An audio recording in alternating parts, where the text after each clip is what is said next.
Ce soir, taquinons la planète. Nous taquinons Mordecai Richler. Yo, oh, oh, oh. Salut, ça va bien, monsieur Mordecai? Nous taquinons un menton. Ça fait-tu longtemps que vous êtes arrivé? 3 ans.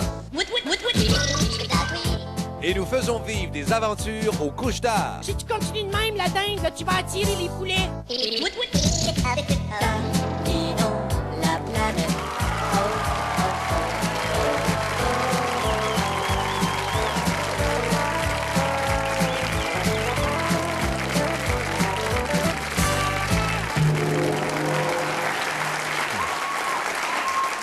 Bonsoir, mesdames et messieurs, et bienvenue à cette première émission de Taquinons la planète. Alors, pour nous, les Bleus Poudres, c'est un immense plaisir de faire un retour à la télévision. Mais, en revanche, on a des raisons de croire que c'est pas tout le monde à Radio-Canada qui est heureux de notre présence ici. Parlons-en avec Bob Binette. La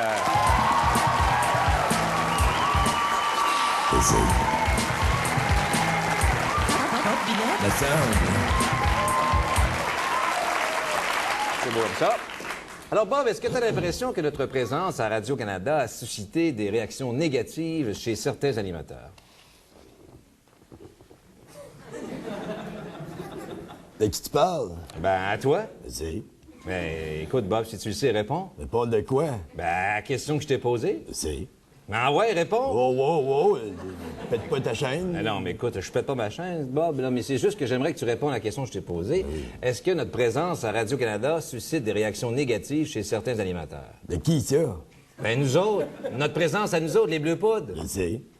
Ah, laisse faire. Mais t'as fait quoi? Ah non, rien, c'est correct. Vas-y. C'était Bobinette. Hey, t'as peu. Avant de partir, de te dire que je pense que notre présence à Studio Snasta a Susciter des réactions négatives chez certains animateurs? Mais tu sais pourquoi tu m'écoeures avec ça depuis tantôt?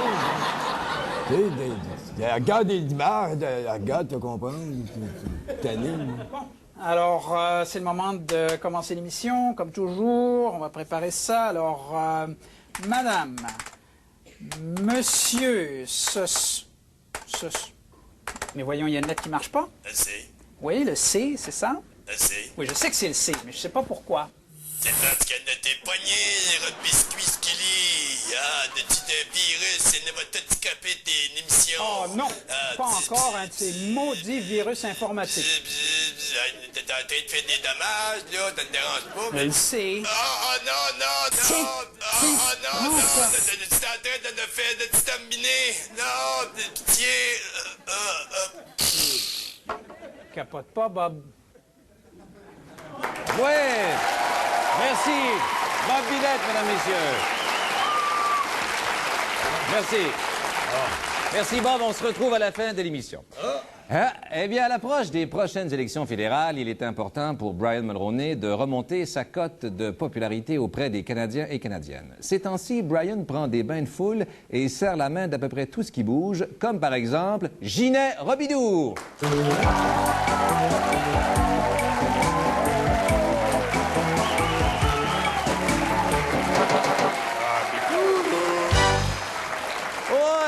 Alors, mon cher Robidoux... comment on se sent? Comment on se sent quand on serre la main du premier ministre du Canada? Excuse, M. Brassard, mais j'ai pas juste serré la main du premier ministre. On s'est entraînés ensemble. Ah oui, vous avez fait du conditionnement physique avec Brian Mulroney? Exactement. Puis c'est quand on fait du sport avec M. Mulroney qu'on se rend compte jusqu'à quel point c'est un homme limité. Et est-ce que vous en avez profité pour parler politique?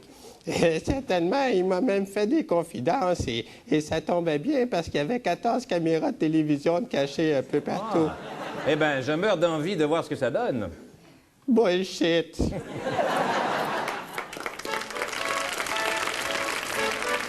Bonjour, Brian. Ça fait-tu longtemps que vous êtes arrivé? 3 ans. Oh boy! Ben, tant qu'à être ici, on s'entraîne-tu? Parce que dans le fond, c'est ça que nous voulions faire, et c'est pour ça que ça a été endossé par 8 premiers ministres sur 10. 8 sur 10? Ben, j'imagine que c'est toujours les deux mêmes qui font du trouble, là. Clyde Wells, puis l'autre, Lester B. Person. Pardon? Come on, Brian, t'as pas l'air en forme. Mais t'as un Moses de beau saut de sport, par exemple. un premier ministre, vous trouvez pas ça trop audacieux, des culottes courtes? Mais je ne pense pas que ça scandalise personne. Vous trouvez pas? Êtes-vous sûr? Je trouve que c'est absolument disgracieux. Coudon, branchez-vous. Seulement des imbéciles ne changent jamais d'idée. Je voudrais vous dire. Ah ben, Je voudrais vous dire. c'est drôle, ce gars-là apparaît à chaque fois que le mot imbécile est prononcé. Mais honnêtement, Brian, de quoi qu'on a besoin pour se sortir de la crise? On a besoin de souplesse. La souplesse? En tout cas, t'as la belle partie. Sans prétendre pour l'instant qu'il s'agit là de la perfection, je suis particulièrement fier. Vous avez beau être fier, mais ça doit pas être pratique d'aller aux toilettes dans cette position-là. Ça fait mal, c'est vrai. Je voudrais vous dire. Je voudrais vous dire. Ah, mais c'est sûrement moins pire que d'être amoché comme lui. Je trouve que c'est absolument disgracieux. Bon, il fait la baboune. Il baboune-tu souvent comme ça? Full time, comme on dit. On dit jamais ça, full time. Hey Brian, regardez là-bas les gars, on dirait qu'ils se poignent les cuisses. Comme nous le faisons. C'est bien trop vrai. Ben là, je comprends pourquoi l'accord du lac Meech a avorté. Le 4 novembre au soir.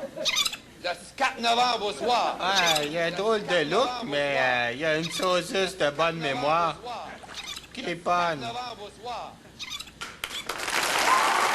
Gilet Robidoux, mesdames, messieurs. Beau travail. Merci, Gilet. Et à plus tard. Eh bien, cet été, il y a deux choses qui ont profondément ennuyé les Québécois, le débat constitutionnel et la météo.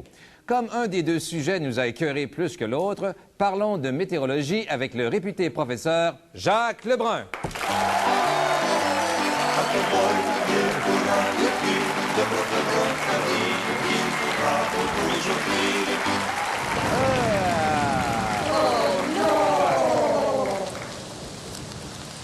Monsieur Brassard, bonsoir. Bonsoir, M. Lebrun. Écoutez, M. Lebrun, là, j'aimerais ça m'adresser à l'homme. Là. Oui. Bon, pourquoi il n'a pas fait beau là, cet été? Bien, l'explication est extrêmement simple. Oui. C'est que le Soleil a souffert d'un syndrome, le syndrome de Guns N' Roses. Ah oui? Oui. Comment ça? Comment ça? Ah, vous ne comprenez pas? Non. C'est très simple. Il a donné pendant 45 minutes un show, et puis après ça, il s'est poussé. Alors, oui. Comprenez? Oui, c'est vrai. Alors, j'en ai fait autant, j'ai profité des 45 minutes, je suis sorti et j'ai tourné le topo que voici. On regarde ça. Eh bien oui. Il existe plusieurs raisons pour expliquer l'abondance de pluie de cet été. Selon certains scientifiques, ces pluies auraient été causées par un Indien dénommé Petit Castor, désireux de battre le record Guinness de la plus longue danse de la pluie. Toute la pluie tombe sur moi, ça me dérange pas, je vais aller me cacher sa véranda. Hey, c'est fini ce niaisage, hein? Allez donc vous faire couper les cheveux comme tout le monde et vous trouver une job. Sais-tu que j'y avais pas pensé? C'est une bonne idée. Mais l'explication la plus plausible serait l'éruption du volcan philippin, le Pinatubo. Un volcan aux Philippines? Ben, oui. Moi, allez la dire ma façon de penser, moi. Oui, hein? Ah, on fait semblant de pas être là. Ça en prend plus que ça pour me faire taire. Moi, là, parler dans le casse, moi. Hey, c'est pas correct ce que vous avez fait avec le volcan Pinatubo, là. Nous autres, on va-tu vous écœurer avec notre Mont-Royal? Méchante argumentation. Pour bien des gens, la mauvaise température de cet été fut extrêmement décevante. Pourtant, ce ne sont pas tous les Québécois qui ont été dérangés par la pluie. Michel Jasmin, par exemple. Alors moi, cet été, la pluie m'a absolument pas dérangé parce que de toute façon, ma jambe de bois est en bois traité. Je trouve ça pas mal de fun. Ici Jacques Lebrun pour Taquinons la planète. Professeur Lebrun, mesdames, messieurs, bravo. Merci beaucoup, prof. Merci. À la prochaine. Eh bien, c'est tout pour l'instant. Restez avec nous. Dans un instant, nous taquinons l'écrivain anglophone Mordecai Richler.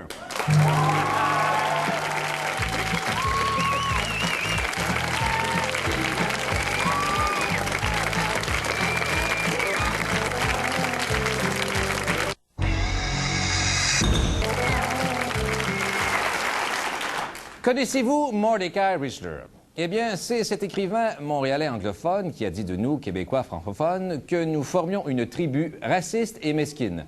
Le petit côté bitch de Mordecai Richler a tout de suite séduit notre correspondant Raymond Baudouin, qui a tenté de s'en faire un ami. D'ailleurs, voici leur première photo de couple publiée en première page du quotidien de Gazette, publié le 29 mars dernier. Voyons comment s'est fait le premier contact. Quand Mordecai Richler est rentré dans cette librairie, ça a vraiment été le délire. Ben non, je niaise. Il avait pas d'air en forme pour sa séance d'autographe. On aurait dit qu'il lui manquait quelque chose. Fait que moi, je me suis dit, ça y prendrait peut-être juste un ami. Salut, ça va bien, M. Mordecai? Non, c'est juste... ça sera pas long. Ça va bien? J'aimerais ça devenir son ami, M. Mordecai. C'est toujours possible? Une petite photo comme ça? Hey, M. Mordecai, j'ai lu votre livre. Oh, mais je vous ai pas vu au mariage de Michel Richard. Non, mais je veux devenir ami. I want to be a friend. Je veux devenir un ami. Non, mais je veux devenir ami, hein, parce que, tu sais, quand on est amis, on fait des échanges de cadeaux, hein. J'aimerais ça prendre votre livre, et puis moi, j'en ai un en échange, ça s'appelle Final Exit. Alors ça, c'est un jeu de livre pour vous. OK. Oh oui, hey, c'est le défilé de la Saint-Jean. Yo! Bonsoir tout le monde, c'est moi. Ça va très bien. C'est ça. Fait que là, il y a un genre d'anglais qui est allé me stouler à un genre de police, là, puis lui, il est allé parler à un genre de propriétaire de librairie, puis après ça, la police, là, est devenue bien fâchée, là, genre... Faut juste éviter, là, pour le moment, que... moi... Faut éviter que le monsieur rentre, là, fait des farces, là, ici. Fait que, résultat... Bon, ben, on va attendre, hein? J'ai ensuite passé le temps avec le char de Mordecai. J'en ai aussi profité pour me faire psychanalyser. Tu as un quotient intellectuel d'un enfant 2. C'est quoi cette barbe, ces lunettes? Tu trouves c'est drôle? C'est de l'art! Nous faisons de l'art! Pendant ce temps, Mordecai essayait d'en profiter pour se pousser par la porte d'en arrière. Mais moi, je tenais à devenir son ami. Juste une petite photo, juste une photo. Une photo souvenir de deux amis. Et... Hein? Donc, vous avez été avancé, on va manger des cuisses de grenouilles dans le centre des grenouilles, tu sais. Non, monsieur Mordecai, là, poussez-vous pas, là. Allez-vous-en pas, là. On va devenir des amis, tous les deux, là. On va jouer au piche-note, puis je vais vous laisser gagner. En venez! Oh, tout à fait. Eh bien, ça a été une maudite belle journée, allez, ouais, du plaisir. Je retourne en studio. Raymond Baudouin, merci Raymond. Merci. Merci pour lui.